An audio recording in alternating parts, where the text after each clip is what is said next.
I've been studying with you for about 3.5 years, and a year and a half ago I sat before you and it completely changed my life and turned my life around, and I can't thank you enough.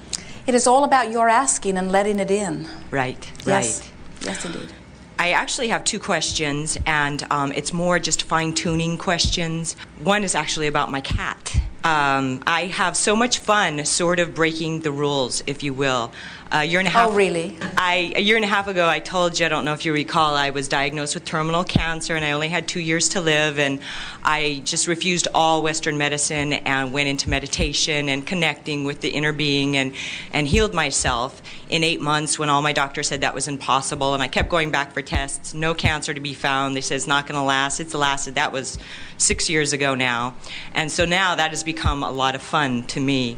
Where I am now is We would like to give you some different words. You didn't so much heal yourself as you allowed the well-being that was natural anyway. Yes. You stopped doing what you were doing that was not letting it in. Yes, thank you. Let's get it into very clear perspective here. Yes, thank you very much. I have a cat that is 27 years old now, I'm told. If we had time, we would give you the visual image that popped up all around this room. She doesn't look that bad, honestly. She looks good, actually. And now I find myself, what is the exact words? I hate to say fighting the consciousness of aging, but I can't find better words to describe what I'm doing. It's interesting because on one of the tapes years ago, a doctor sat before you and said, why can't we grow new limbs when one has been, amputated? You said yes. Can't we raise from the dead? You said yes. He said, why not? You said no one believes it. Well, I believe it. I believe my cat can go on. I believe I can go on. And I guess I'm asking for assistance. Well, you can, as long as this time-space reality is stimulating you with enough new ideas that you continue to summon. And as long as you're in the place of allowing what you are summoning, you will remain physically focused as long as you're wanting. And you can remain in the condition that you choose to remain. Right. In other words, the answer to that, yes, all of that is possible. Right. And we would encourage you to stretch the limits of it if you are desiring. Yes, I am, very much so. Yes. Well, I was trained by the Essenes, and they were considered healers using the techniques of Jesus Christ, that teacher. And my question is sort of, in the healing work that I'm doing, I do believe that we're actually just kind of reflectors. We don't do any healing at all, honestly. We just, as you've said, we focus on what their intention is and what their desire is, and sometimes through our focus, the healie is healed. As a healer, what your greatest advantage to the one who is reaching for well-being is that as you focus upon the well-being that you know they choose, you influence them, in some cases, to being more in the receiving mode than they might be without you. Yes. That is the total help of a healer. There is not anything more that is required or possible from you. Exactly. But I'm curious because since I do believe that a physical being can go well into their 100s, that they can regrow a limb if they're choosing, why, even though I believe that, it's not showing up in my physical experience? Well, it may be that more of your physical experience is wanting to aggravate you into a stronger wanting. Okay. In other words, your wanting may not be as clear or as pointed as you think, or you may have more resistance on the subject. It wouldn't surprise us if a little bit of both is present. Right. It's not easy to be part of your time-space reality and expect to be eternally in this body or even a long time in this body. Right, right. I understand. You live in a world that is very age-conscious, and it's not only that the world is age-conscious, it's that it is almost demanding of you to act your age. Yeah.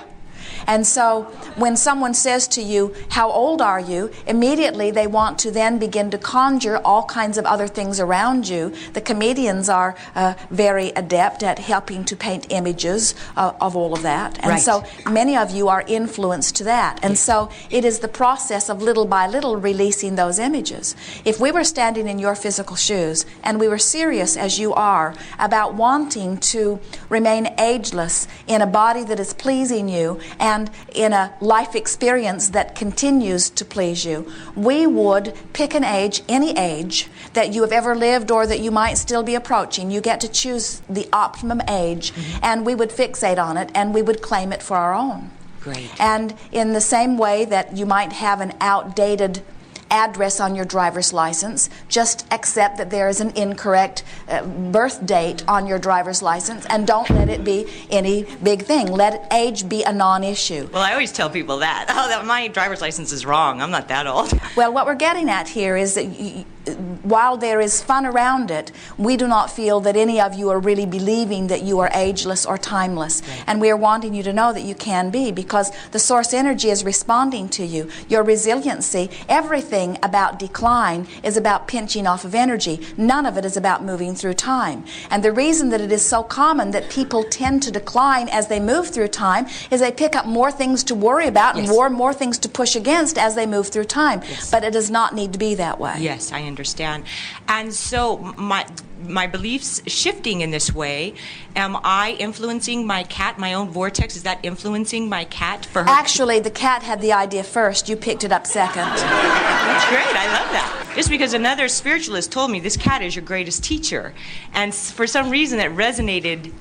You know, so Well, think about it. The cat is not worried about death, so it is able to live. The cat is not caring what anyone thinks, and so it is always in a place of pure positive energy. The cat is listening to its own counsel. Have you noticed how little it listens to you? Yes. And I'm curious to hear your thoughts on, for example, we've talked a bit about the beasts, but the consciousness, meaning can a cat reincarnate into a human, or do they only stay in cat consciousness and continue to reincarnate as cats? Well, here we really want to talk about this in a way that you will hear it easily, because there is a stream of energy.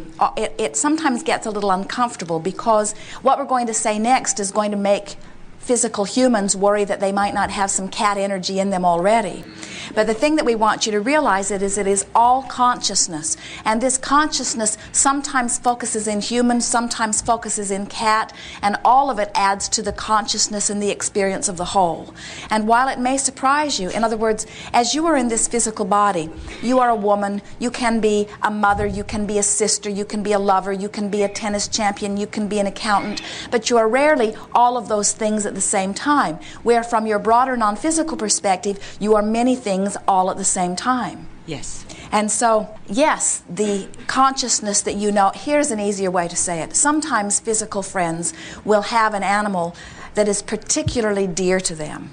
And when the animal makes its transition into non-physical, they will want that same sweet spirit to join them again. And we say it always can. And it's easier for you to anticipate it coming forth in the cat, which reminds you of the cat that you've already achieved your relationship with. So you have something to do with the way that it manifests. But sometimes the reason that you have such an affinity to the animal to begin with is because some of the same energy that is you is within it. In other words, sometimes it is another aspect of you that is within that, just adding to the broadness of your experience. You hear us say, and it's easier for you to hear it, that you have soulmates among humans. But when we say you have soulmates among animals, it becomes a little worrisome to those of you who have been worried about that karmic wheel. Oh. Of course, there is not any of that. Right. It is consciousness that is expressing itself in all kinds of ways, in all kinds of perspectives, in order to give you all kinds of fun in bouncing off one another. Right. Yes. Right. The benefit of being a beast is that you reach your full maturity so fast, and so the energy that moves in and out of the beast has a very good time, because you can have a change of venue so easily, where when you commit to the energy of a human, it's a longer time of being living with someone else making the decisions for you than it is when you come forth into a chicken, for example, or a dog that reaches full maturity much quicker. Right. We're just stirring you up a little bit. It is great fun to feel the vibrational responses from some of this. And also another question that we sort of came close to, and perhaps I didn't hear the answer, but you had said on one tape about before we become physical, you said we're not particularly sitting on a cloud with our feet dangling going, ooh, Malibu, that's where I'm going to go next. You said it's more, of course, the loving law of attraction. Now, before I was physical, I was pure positive energy, and what I was born into wouldn't be what I would call the most positive parents, to put it gently. So I'm wondering, if I'm pure positive energy, how did law of attraction guide me into some pretty harsh negativity? Do you understand? Because in the wisdom that you held prior to your emergence, you knew that that environment would produce this you. All right, I got you. Yeah. And this you was so worth it. Right, right. The other question I have is about my inner being. I'm having more and more and more and more fun communicating with the inner being. And I'm starting to get labels, which are fine with me. Humans have labels like clairaudient, where I can hear. When someone sits before me, it sometimes brings them, and I can communicate with their loved one. It brings them great joy. And I understand that there is the stream, and yet there is also a sort of leftover personality. And I'm hearing it because it's so specific. As someone's grandmother said, you know, I always hated those yellow curtains in the kitchen, and the one in front of me burst into tears with joy because I could communicate that specifically with that personality. But honestly, I'm not sure what or where that personality is. I understand the stream. Well, remember what we were talking about earlier, about how you can activate a thought? So imagine when a person has been in a physical body, in a physical community, surrounded by physical friends and family, there's a huge energy vortex that surrounds that. Right. And even though their consciousness withdraws and they become focused from the non-physical perspective, still that thought form still swirls around. So when you visit with someone who is aware of them, they are activating that thought form. And because you are tapped into the energy, now you are translating from both energy streams. Yes, yes, and that's exactly what it feels like. I understand. Thank you. Thank you. The other question now is, you have said it is very good also to look around you to find out where your vibration is from time to time and what's physically manifesting. And where my vibration, as far as creation, I seem to be missing the mark by like a half of an inch, meaning a few weeks ago, I was in Park City, Utah, and fell madly in love with the snow. I come back here, this is my hometown. Actually, my hometown was Glendora, California.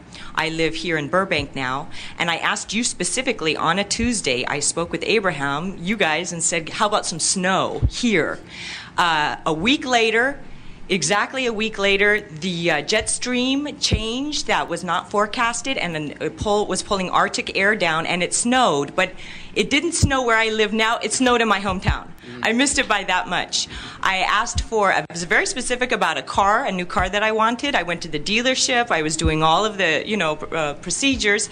I came out of the store, and that day, a woman almost hit me with the exact car. And so we had a lovely chat. She bought the car an hour ago, and we had a lovely chat. And then I drove home, and not the same car, but the exact model and color and everything was parked in my parking structure right next to me. I ran up to my neighbor, and my neighbor said, oh, those are friends, they're visiting from town, they're renting that car. Now, so it's so close, do you see what I'm saying? And yet it's not fully in my experience. Did you learn to ride the bicycle perfectly the first day you got on it? No. And so just keep adjusting your vibration and letting manifestation show you where it is, and adjust your vibration, let manifestation show you where it is. But we think what's tripping you up is that you are hung up on manifestation. Yeah. If you could be doing the virtual reality for the fun of the feeling that you're conjuring, and let the manifestation be less of an issue. In other words, that's one of the reasons you hear us say, in fact you repeated it to us even better than we say it, that it is a nice thing when you offer your vibration and you are aware that you are offering your vibration. But it is also a nice thing, in other words, that's what deliberate creation is, to focus deliberately. But it's also a nice thing to be aware after the fact that what you've created was in response to your vibration. And in either way, you can offer your vibration pre-manifestation, or you can adjust your vibration post-manifestation. And that's what we mean when we say you never get it done. You're always continually standing in a new place. And so in this case, you're saying, well, here I'm so close, and if the attitude is I'm close and it feels good and I'm going to get closer and there is nothing that I cannot be or do or have, all things are unfolding to me, I know I will never get it done, bring it on, this is great fun, then it just keeps unfolding in a very comfortable way. If your attitude is where is it, I'm doing the right thing, I know I'm close, I missed it just this far, now you're checking out the manifestation is holding you back. So just look for things that please you everywhere you look, whether it's in your past, whether it's in your conjured future, or whether it's in the reality that you are living.